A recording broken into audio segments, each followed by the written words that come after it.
Hi, I'm James and welcome to another review. Today we're going to look at 1 Hour Skirmish Wargames. I recently picked up a copy of this. It was a case of I needed to top up an order. I'd just ordered the new Sharp's Assassin by Bernard Cornwell, and I noticed that there was a deal on where you could actually get an exclusive edition with an extra short story. And it was signed by the author. Yeah, okay, I like collecting books because of being a librarian by training, and I thought, yeah, I'll get that, and I needed to top it up to get free postage. Spent a bit more than I was planning to, but I picked up this 1 Hour Skirmish Wargames. It says fast play diceless rules for small unit actions from Napoleonic to Sci-Fi. That's a pretty broad range. Author's quite ambitious, John Lambshead. What did I think of it? Well, let's just do a go through the book. I like his style. One thing I particularly like about John's style is the fact that he, as he's gone through it, has given his reasons for why he's done stuff. Now, if you're a prospective rule writer, that is fantastic to see. It makes your life so much easier because you can follow the thought process. It's also good if you want to modify rules, and let's be honest, there's not a gamer out there who doesn't. With house rules, and it explains that. So this was his thought process. Skirmish wargaming is where a single model not only represents one person or vehicle, but that one model also represents an operational unit. He gives a lot more explanation, but these are the principles. A skirmish game should play in something close to real time. Now that I love. That's one of my huge bugbears in games. Slow games. Players like a heroic game, so rules let the player concentrate on dramatic rather than bureaucratic decisions. Okay, yeah. Avoid record keeping and game bureaucracy in general wherever possible. Yeah. Avoid the use of mental arithmetic and tables, especially those that employ ratio and modifier interactions between models. Okay. A skirmish game is more realistic with a wide spread of potential outcomes, so a significant element of randomness needs to be injected. Okay. And use playing cards rather than dice for a wide range of probabilities without using tables or mental arithmetic. Okay, I like that. He tends to up the odds by telling you to draw 2 cards, discard the lowest, and so on. It's very quick and simple.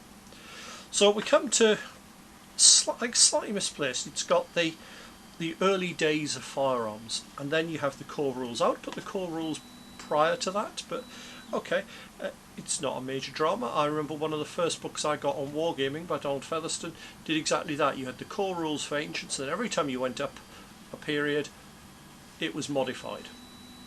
So it talks about the terrain, and it's designed to be played on a small area, 3 foot by 3 foot.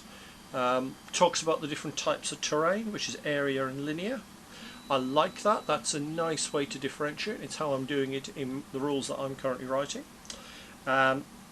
Each player has a pack of ordinary cards with the jokers in, and there's a nice mechanism for random turn length. Once the jokers are turned, or a joker is turned over, turn stops immediately, no further action. And you then got winning and losing. The turn sequence I'll talk in a bit more depth. Each player turns over a card to check for initiative. Highest card as the first player phase. Opponent has the second player phase. Go back to step 2, which is the player with a higher card getting the first player phase until a joker is revealed. At the end of that, both players check the army's morale, and if that fails, that's it, game over. You then look at all of your downed figures to see if they come back up or not, and it's basically a 50-50 chance, and then it's the next turn. It's as easy as that. It's a short sequence. Now each player phase, you turn over the card, and the value of the card gives you how many models you can activate. It costs 1 point to activate a model. If you activate it a second time, it costs 3, and to activate it a third time costs 5. So you're actually using a lot of points if you're building it up. You're talking 9 points to activate a figure 3 times in a row. It does note so you can only fire once in that, and the firing must be the last action. That way there's always a chance to be shot back at. And that's it. That is basically it. So there's no separate shooting phase, close combat or move phase, and in fact close combat's built into the movement. 2 levels when you get a hit and a casualty, which is downed and casualty. Downed, they're laid on their side, and at the end of the turn they're checked to see if they recover or not. Movement for all infantry is 6 inches. There's rules for crew served weapons, and rules for close combat, which is basically turning over cards. Sometimes you'll have extra cards for either side because of a figure's skill, or because they're defending an obstacle or something like that. Ranged weapon combat, you've got various weapons. Basically pistols, range of 6 inches, muskets 18 inches, he's only getting firing 1 shot, manual rifle and semi-automatic rifle, which is an interesting one, same, 1 shot but infinite range. Squad automatic, infinite range with 1 shot, or up to 36 inches 2 shots. Submachine guns, similar approach, 1 shot up to 18 or 2 shots at 6 inches. So nice simple mechanism that, and I like the concept of the different ranges, different effect. He does make a very interesting point in that sometimes your redcoat had more visibility than a modern soldier, because modern soldiers are taking cover, they're on the ground, whereas the redcoats are stood up, and their targets are generally stood up, so sometimes you get better battlefield visibility. Nice little touch. Rules for line of sight, the morale, where leaders become massively important. You've got rules for the leaders, special abilities. So for example, lucky, after it's knocked down, the model is only lost on the drawing of a heart card rather than any red card. Tough, value X, model draws X extra resolution cards when defending against a ranged weapon, and so on. It's very simple. There's also a section on motivation, because different forces have different levels of motivation, and that affects the chance of them breaking at the end of the scenario. So you then go into the next chapter, which is the Age of Muskets. It's basically sort of Napoleonic era.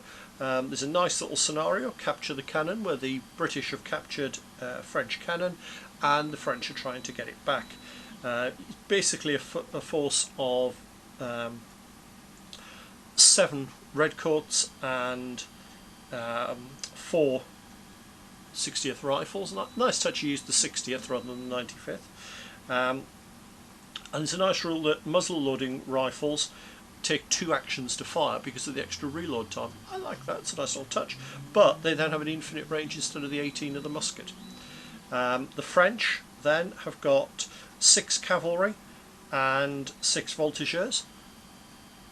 Yeah, it's a nice balancing, that one. I quite like that. I may well slightly modify that when I play that one, and my Wargames Atlantic rifles may well get an outing for that one, complete with a certain captain and sergeant. Moving then into the rifle era, each era has got its own scenario. We've got the Zulus, and you have very much a mini Rorke's Drift with how many have you got? 1, 2, 3, 8 British soldiers defending a small redoubt against a larger force of 16 Zulus, but the Zulus recycle. If they die, they come back on again. So that's the one I'm probably going to play test, because I've got painted up figures. I'll get much better effects with that. We then move on to the Wars Within Peace, which is basically end of the First World War up to just before the Second. So we now start adding in rules for anti-tank rifles, heavy machine guns, artillery, flamethrowers, and vehicles. Obviously that's actually quite a large section. In fact, there's probably more added on that than there are the basic rules. But they are still very simple. I can't see there being any difficulty with that. Notes that you could use these for trench raiding and things like that. And you then have a free corps scenario against Bolsheviks trying to recover an icon. I am so tempted to have a bit of fun with that one and come up with a nice little objective marker. Might have a look, see if I can 3D print for that. But that's quite a nice little scenario. You then move into Chapter 5, which is World War II. Talks through what you can do with that, and there's a nice little scenario from Normandy where you have a combined force of SAS and resistance, with some very familiar sounding names, against a force from Das Reich.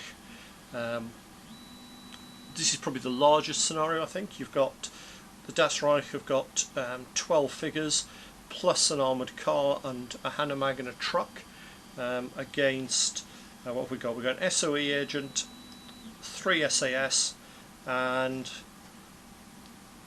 12 Marquis.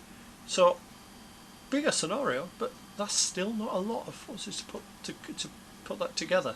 You could go out and buy a few individual sprues off eBay and you'd have that together in no time. Nicely then it moves on to the Cold War, which has got very few extra rules because you can use all the ones from the Second World War. So it adds in basically ATGMs, automatic grenade launchers, and some new vehicle statistics, and a very, very nice little scenario set in Afghanistan, where you have a Red Army patrol ambushing a Mujahideen convoy, but then there's a counter-attack from the opposite side of the board as the Mujahideen spread out from the village. So nice little scenario. Some rules for motorbikes. So that takes us up to the present day, but he's then added extra. You've got Pulp scenarios, retro rockets, and if you're a Dan Dare fan, you will absolutely love this one. You're talking going to Venus, and it's the Venus of the 1950s. You've got dinosaurs, you've got carnivorous plants, you've got rocket ships. If you think Flash Gordon, Dan Dare, anything like that, you're going to have a field day with that. So we then get more advanced rules for things like lasers and things like that. And then I actually think this is probably worth buying the book for on its own, this next section. Fighting a campaign. This is brilliant. He talks about the different types of campaign, ladder campaigns, map campaigns. Gives an example of a map campaign where you have a small area of the Russian front, you have a cut-off German patrol that's trying to get back. It's going to be led by Sergeant Steiner, isn't it? It's just going to be. They've got various route options. The Russians have got a number of patrols, 2 the same strength as the German group, and then a number at weaker strength, 2/3 strength, and they're scattered onto whichever table the Russian wants. They can't move away from the table, but where do you put your forces? There's a very short route where the Germans can just get off by fighting 4 battles, or sorry, 3 battles, because one's their starting area. But if you don't reinforce that as the Russians, I'll be amazed. Alternatively, you can go a long route, in which case you're probably going to find more troops, but they're probably going to be less well equipped. So there is a strategic element to that one, and that would be an absolutely brilliant campaign game. I think that's brilliant. To be honest, you could probably even fight it over the course of an evening. I don't think it would be a huge campaign. It then goes into a narrative campaign, again still on the Russian front, but it looks at a small battle doing Kursk, which is normally seen as a massive armoured battle, but this is actually infantry based, and it basically gives you 4 scenarios, and then that has a Russian counterattack. We play the same 4 again, but with the roles reversed. It then talks about complex campaigns, you know, the type that we all love to run but never ever get around to finishing, and gives some advice for that. You've then got a point system, which is very simple, with some nice little examples. So for example, it gives a British corporal from the Napoleonic Wars with a bruiser skill, so he's good at hand-to-hand combat, with a musket costing 2 points. Michael Wittmann's Tiger, heroic commander, level 3, 2 light machine guns, tank killer skill, 21 points there.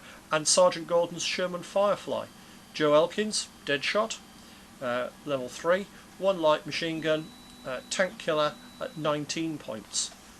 You've then got a section on additional rules where it talks about visibility, gives some examples for that. He hasn't hammered the rules out. They're there as guidelines.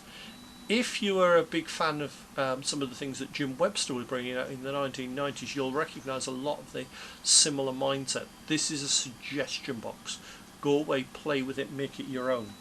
It talks about random events. It gives a really interesting example from real life where his father was wounded during the breakout from Anzio. Yes, there were British troops at Anzio, if you're American. And he mentions that they were shelled as they were crossing open ground, and he was injured. It says he was never found out whether he made by German, British or American fire, not that it mattered at the time, and he's then rescued by an American army jeep that was inexplicably driving from enemy-held territory into a British zone. Yeah, his observation is stuff like this happens in real life, and he gives a few examples of how you could put together rules for that, and some sort of things like stats for howitzer shells, gas shells, debris from an exploding aircraft, spacecraft or zeppelin, and an interdimensional flux gate, which is an interesting one. Deteriorating environments. There's a lot in this book. You're talking 101 page plus some space at the back for notes, and yeah, in all fairness, that's crammed stuff, full of stuff. I haven't played the scenarios yet. I'm definitely going to, and what I'll do is I'll actually film a battle report for that. But it really impressed me, in all fairness. I think there's a lot of clever mechanisms in it, but it's also simple, which for those who know me will know that's the holy grail. Don't expect fine tinkering with this. There's no difference between the M1 rifle, the M1 carbine, or the Lee Enfield or the Mauser. It's a rifle. Yeah, you could, I suppose, perhaps use the carbine, particularly in the later M2 and M3 versions, as an assault rifle. But that's the level of granularity you got with this. You don't get special rules like bolt action, although there's no reason you couldn't add them yourself. And I would highly recommend this, even if you never play it. Some of the scenarios, I'm a solo gamer a lot of the time. I want games that I can play quickly on the kitchen table, put the thing away afterwards, before I get too many glares at why am I taking up the kitchen table. This is ideal for me. Even if you don't use it, there's some nice little campaign details in there, and that was worth buying just for that. That German campaign is definitely going to get tried. In fact, it would take very little to change that to any of the other ones. Thinking about it, it just struck me that could work really well for a group of survivors from the Battle of Isandlwana trying to escape back to Rogue's Drift or something similar. So yeah, highly recommended, and good, quick, simple set of rules, which I'm looking forward to playing on the tabletop. Hope that's been useful. See you soon for another review.